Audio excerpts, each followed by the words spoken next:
Voilà, alors on poursuit et on a le plaisir d'accueillir Jean-Laurent Lucchesi, qui est donc président d'une association qu'on connaît bien chez Bleu Tomate Le Mac. Vous retrouvez plein d'infos sur eux, les Amis du Marais du Viguera. Merci Jean-Laurent d'être là. Vous étiez de passage, si j'ai bien compris.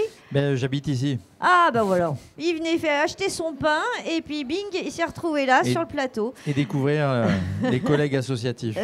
Alors, est-ce que vous pouvez nous présenter l'association, Jean-Laurent ? Oui, alors c'est une association qui a 22 ans et qui a pour mission unique de gérer des terrains du Conservatoire du Littoral que sont les marais du Viguera et les marais de Mirane qui font 1500 hectares.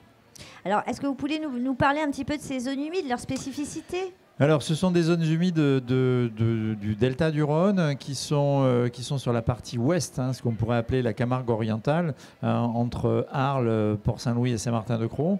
Et c'est des zones humides qui sont plutôt marquées par l'eau douce, indirectement la Durance et directement le Rhône, et avec des spécificités d'habitat de type roselière et des oiseaux en particulier, puisqu'il y a plus de 300 espèces d'oiseaux qui sont vues là-bas, qui sont des hérons, des grands échassiers, des cigognes, ce type de choses.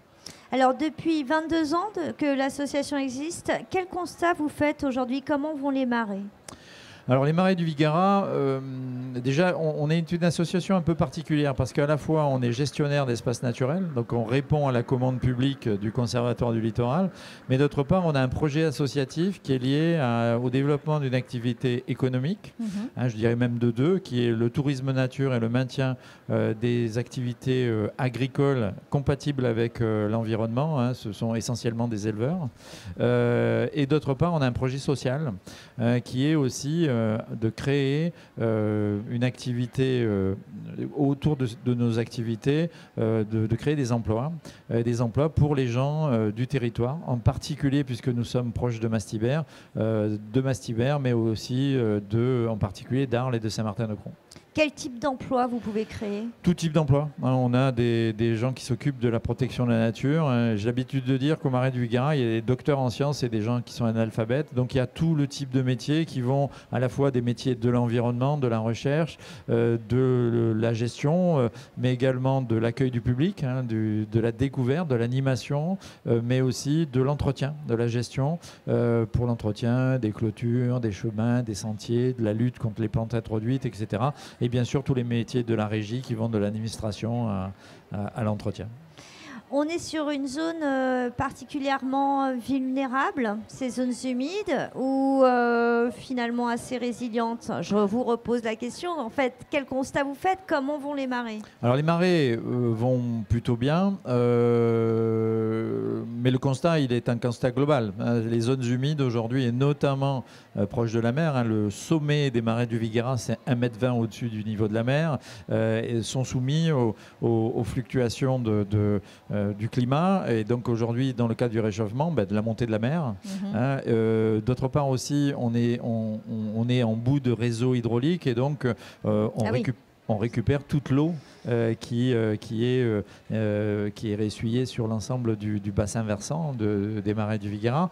Donc on a à la fois plus d'eau et on a à la fois difficulté de l'évacuer, et d'autre part on a la mer qui monte. Donc à l'échelle, aujourd'hui on va plutôt bien, dans 20 ans je vous dirai certainement pas la même chose. Il va falloir prendre en compte ce réchauffement climatique pour pouvoir trouver des solutions qui vont permettre aux gens de continuer à vivre sur les territoires humides dans un constat de montée relativement rapide du niveau de la mer. Alors, vous parliez de cette vocation de faire du tourisme, j'appelle ça du tourisme écologique, je ne sais pas comment vous appelez ça. Tourisme nature. Du tourisme nature.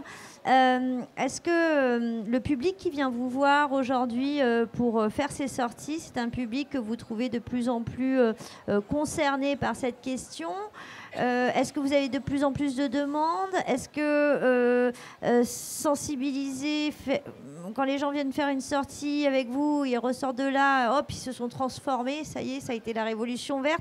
Non. Comment est le public aujourd'hui? Vous êtes régulièrement au contact du tout à chacun. Qu'est-ce que les gens... quel type de rapport les gens entretiennent avec leur environnement naturel? Alors, pour l'instant, c'est un rapport plaisir.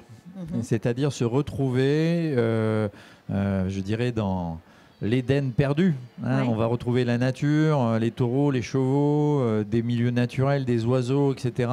On a de nombreux cheminements. Hein. Il y a 7 km de sentiers libres et payants, mais libres, qui permettent aux gens de découvrir cet endroit. Donc on est sur une notion de plaisir, voire d'éducation, montrer ça aux enfants, voir certaines choses, etc. Malgré le fait qu'on ait des sentiers et je dirais des démonstrations sur la réduction de l'impact environnemental de nos activités, c'est pas la sensibilité première. Donc là, pour l'instant, on est sur des notions plaisir. Mais je dirais que c'est une base. À partir du moment où les gens vont découvrir la nature et sont heureux d'avoir découvert cette nature, ils auront plus à cœur de la défendre parce que, bon, je vous rappelle que nous sommes des animaux et que notre milieu naturel, c'est cette nature. Donc, la recherche d'un équilibre, d'un bien-être dans le milieu naturel va amener les gens à réfléchir à l'intérêt de ces milieux naturels et donc à l'intérêt de les protéger. Oui, de toute façon, le plaisir est une bonne porte d'entrée après tout. Hein. J'oserais dire que c'est la meilleure. Alors Jean-Laurent, peut-être, puisqu'on est là dans le cadre du PETR, du Pays d'Arles, on travaille sur ce plan climat, que vous êtes un acteur engagé sur le territoire. Si vous aviez un vœu à formuler, ce serait lequel? Alors, un vœu, je ne sais pas, mais moi, ce qui est mon regret, c'est, avant le vœu, c'est un regret que les problématiques de la protection de la nature en ruralité mixées aux problématiques de l'agriculture, et notamment de l'agriculture durable, des circuits courts, et la problématique sociale, la création d'emplois dans ces milieux, ne soient pas pris en compte comme un axe sérieux de développement par les organismes publics. Ça fait 35 ans que je travaille pour les collectivités. Je pense que j'ai dépensé, et que les Marais du Vigaras, par moi personnellement, ont dépensé quelque chose comme 35 millions d'euros, dont 75% viennent de la collectivité. Et nous n'avons pas réussi à démontrer à la collectivité l'intérêt d'investir dans des projets durables comme celui-ci, qui sont porteurs de qualité de vie, qui sont porteurs d'économie rurale et qui sont porteurs d'emplois. Donc nous sommes les porteurs d'une nouvelle forme de ruralité sur des règles différentes, peut-être pas les règles de productivité existantes aujourd'hui, et que c'est ce schéma-là qu'on essaye de défendre, de promouvoir. Nous sommes devenus la plus grosse entreprise du territoire de Mastibert grâce à de l'argent public. Aujourd'hui, grâce à l'économie rurale, l'économie touristique, on peut imaginer que le modèle, si j'ose m'exprimer ainsi, qu'on développe au Marais du Vigaras, de cette forme nouvelle de ruralité qui allie biodiversité, agriculture, tourisme, permettent de développer le territoire de façon harmonieuse tout en protégeant nos milieux naturels. C'est un peu la volonté que j'ai, d'autant que ce type de lieux sont aussi des lieux de production d'énergie.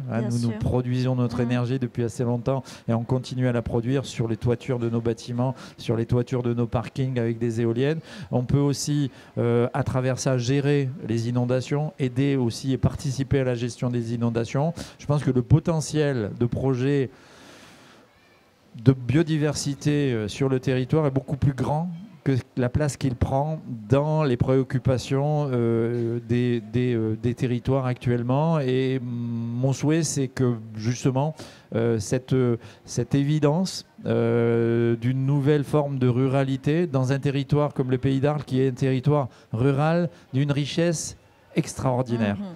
Élever des taureaux, produire du sel, faire du foin, des olives, j'en passe et des meilleurs, élever des moutons, et avec des formes de savoir-faire très particulières qui permettent d'en faire un potentiel de découverte formidable. Donc la valeur de la ruralité, ce sont les espaces naturels, les savoir-faire agricoles, et ça peut attirer un nombre de gens extrêmement important, tout en grâce pour les héberger, en essayant de conserver un habitat et de réduire notre impact environnemental. Mon souhait, c'est que ça, ce soit un axe de développement du territoire et pas simplement l'industrie, la production importante, ou voire même le tourisme culturel et historique, qui est merveilleux, mais qui n'est pas le seul. Oui, c'est certainement à travers ce type d'initiative qu'on peut imaginer tracer en tout cas peut-être un avenir un peu plus heureux.